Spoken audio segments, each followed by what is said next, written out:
So today we got the rear shocks to do on this Hyundai Sonata 2013.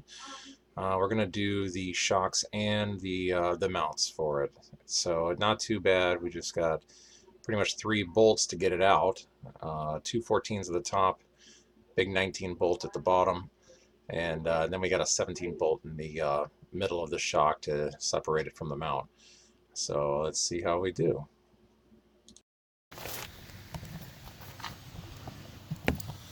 All right. So in here, let's see, we got a bolt down here at the bottom.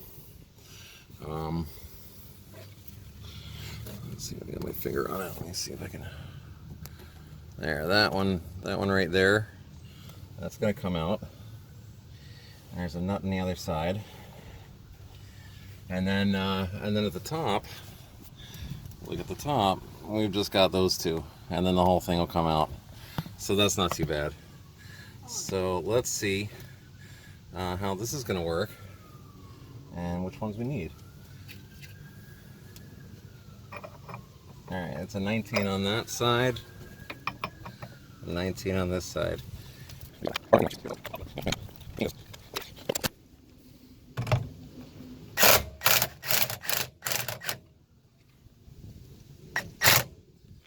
we're spinning on the other side, so let's get the 19 on there. There we go. There we go. I got it. I'm going to put this nut back on and we're just going to hammer it out and see how well it goes. Okay, it's coming. There we go. And we got it. Oh, there we go. Alright, we got it.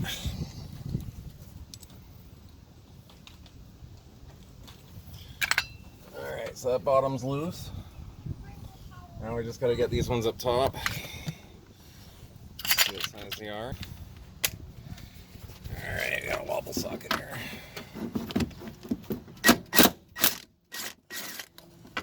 That'll do it. That one.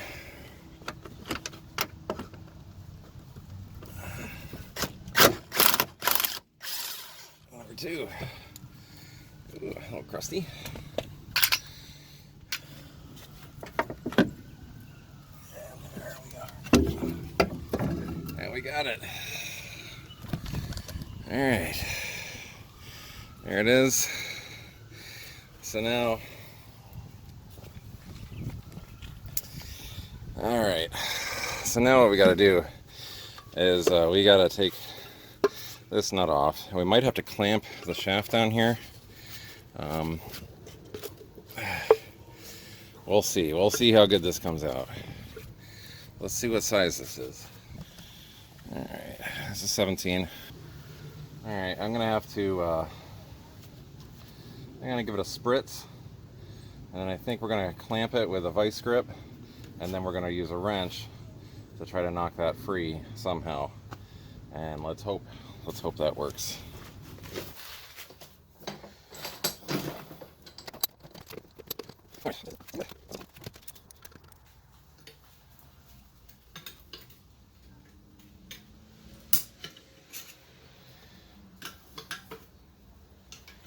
Oh, is that going? Jeez, oh man, why wouldn't that just come off before? Yeah, that's coming off real easy. I don't know if you guys can see. That's spinning off real good.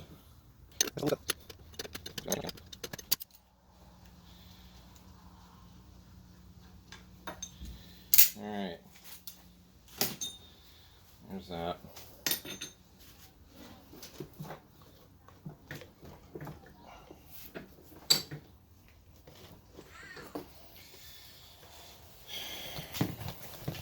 Should just come right out, I'd imagine. Anything else holding it up? Oh, there we go. Okay. Good. So we got it. Let's go compare the part.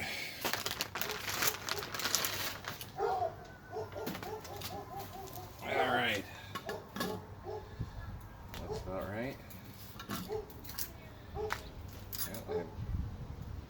size. Looks good to me. I think there's one that is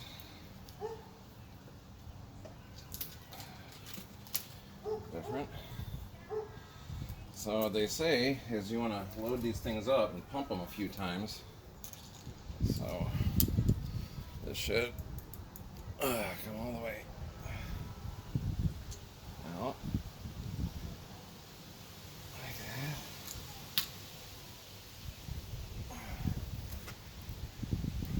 Load it back in. Ugh. Oh.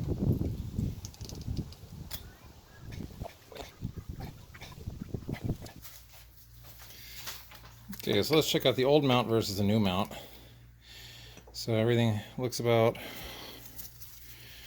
right. That's what the differences are in there. So let's see how it fits.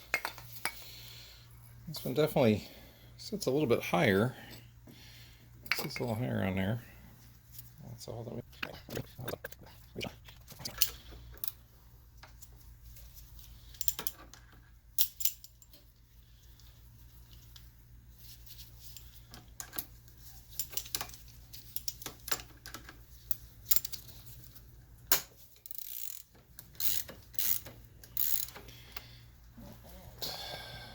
See what we're doing here. We're just tightening this thing up real good.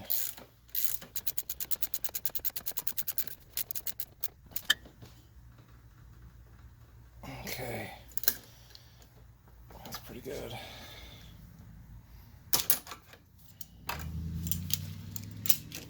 Let's see if we got any wobble here. Any wobble.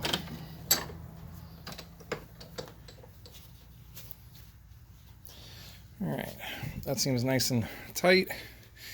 I'm not getting any kind of movement or bobble out of it. Let's hope it doesn't move on us. Guess we'll find out soon enough. All right, but that seems pretty good.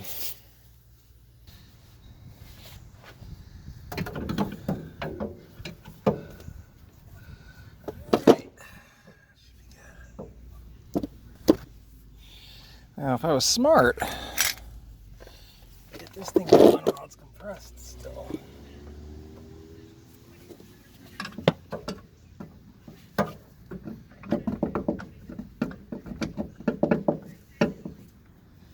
They just go.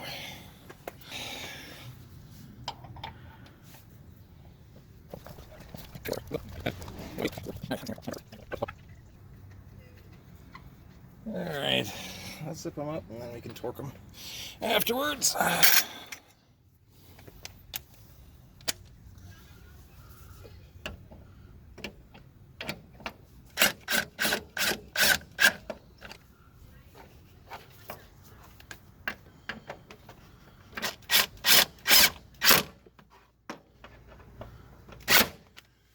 Once we get the torque value for that, we'll get those in there. Might as well get the this guy from the bottom here. You guys can see this, but I pushed through a big bolt, and now where the heck am I? There we are.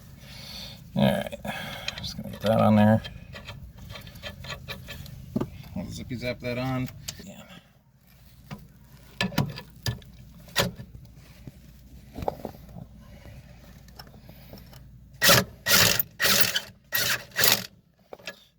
Now we just got to torque everything.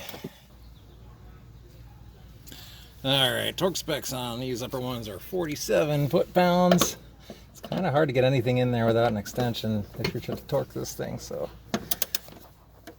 There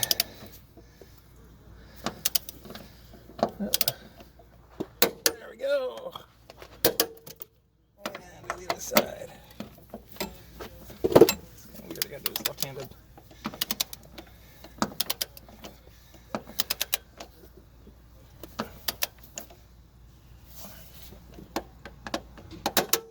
Go.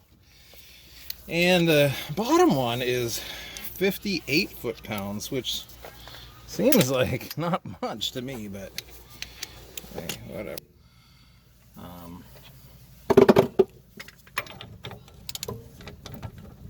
I don't got much room to kind of work. Oh, jeez. This is such a pain. You know, maybe if I use that extension, let's give this a shot. Now, now I got plenty of room to swing.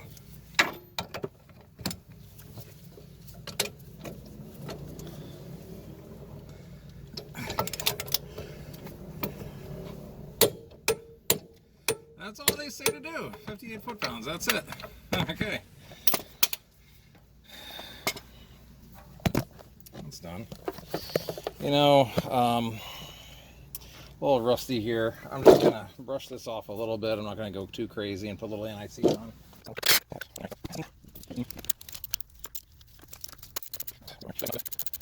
Just because, you know.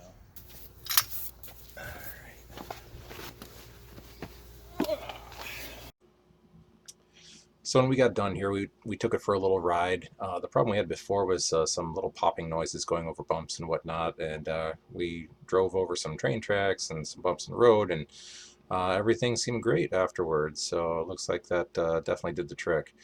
But anyway, we'll do something different next time. This is a pretty easy repair, so yeah, if you have this kind of problem, don't sweat about doing it yourself. It's not too bad.